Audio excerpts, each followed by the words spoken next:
کامران مرتضیٰ صاحب، کل کے الیکشنز کا بائیکاٹ آپ لوگوں نے کیوں کیا؟ 21 میں سے آپ کسی نشست پر کھڑے نہیں ہوئے، کیا تحفظات ہیں آپ کے ان الیکشنز پر؟ اب آگے آپ لوگ کیا کرنے جا رہے ہیں؟ وہ ایک پروورب ہے فارسی میں، قلندر ہر چی گوید دید گوید۔ ہمیں پتا تھا کہ یہ حرکت اب جو ضمنی الیکشن میں بھی وہی ہونی ہے جو 8 فروری کو ہوئی۔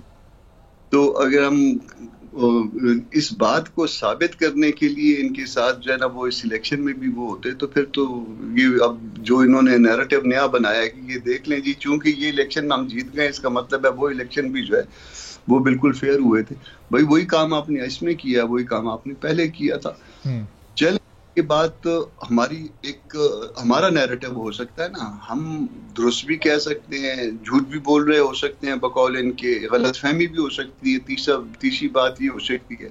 تو دور کریں غلط فہمی کو۔ یہ کہتے ہیں کہ ہم ہمارے گھر آئے، نہیں، ہم ان کے گھر چلے جاتے ہیں، وہ کوئی اس سے فرق نہیں پڑتا۔ اچھا ان سے کھانا بھی کھائیں گے، ان کی اچھے اچھے کھانے بنتے ہیں ان کے پاس، تو وہ اس میں جا کے یہ صرف یہ اس بات کی کوئی بتا دیں، اس بات کی کوئی امید دلا دیں کہ ہم جو ہے اس کا آڈٹ کرانے کے لیے الیکشن کا تیار ہیں۔ کوئی اس میں کوئی اس کے بعد پرابلم نہیں۔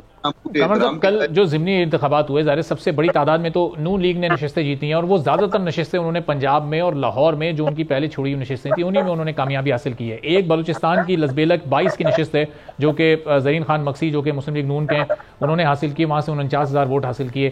تو یہ ان نتائج پر آپ کو ہیں کوئی تحفظات؟ ان میں کوئی آپ کو گڑبڑ نظر آ رہی ہے؟ چونکہ پنجاب میں ہی زیادہ تر کامیابی حاصل کی ہے نون لیگ نے۔ تو بلوچستان کی ساری نشستوں کو دیکھ لیں، یہ وہ جتنی بھی نشستیں جو ہے نا وہ جو سیکولر پارٹیاں جیتتی ہیں، یہ وہ نشستیں ہوتی ہیں جو وہ لوگ عام طور پہ جیتتے ہیں اور جن کو کہتے ہیں الیکٹیبل۔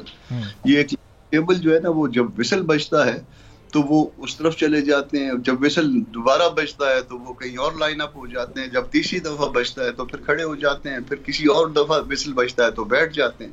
وہاں پہ اگر کوئی پولیٹیکل پارٹی ایگزسٹ کرتی ہے وہ جمعیت علماء اسلام ہے۔ اگر کوئی پولیٹیکل پارٹی ایگزسٹ کرتی ہے، پشتونخوا ملی عوامی پارٹی ہے، BNP مینگل ہے، اس طرح کی کچھ پارٹیاں ایگزسٹ کرتی ہیں۔ باقی الیکٹیبلز ہیں، وہ الیکٹیبلز دیکھ لیجئے کہ آپ ہر منسٹر کا، ہر MP کا جو ہے نا وہ ریکارڈ اٹھا کے دیکھ لیجئے کون سے الیکشن میں وہ کس طرف سے، کون سے الیکشن میں کس طرف تھے، کون سے الیکشن میں وہ کس کی برسی منا رہے تھے، کون سے الیکشن میں وہ کس کی برتھ ڈے منا رہے تھے۔ آپ کو پتہ چلے گا برتھ ڈے ایک کی منائی ہے اور برسی دوسرے کی منائی ہے۔ یہ الیکشنز کے درمیان جو ہے نا یہ وہ کرتے ہیں، تو وہ کوئی ان کی پارٹیوں کی اسٹرینتھ نہیں ہوتی ہے، وہ صرف اشارہ ہوتا ہے، ابرو کا اشارہ ہوتا ہے۔ وہ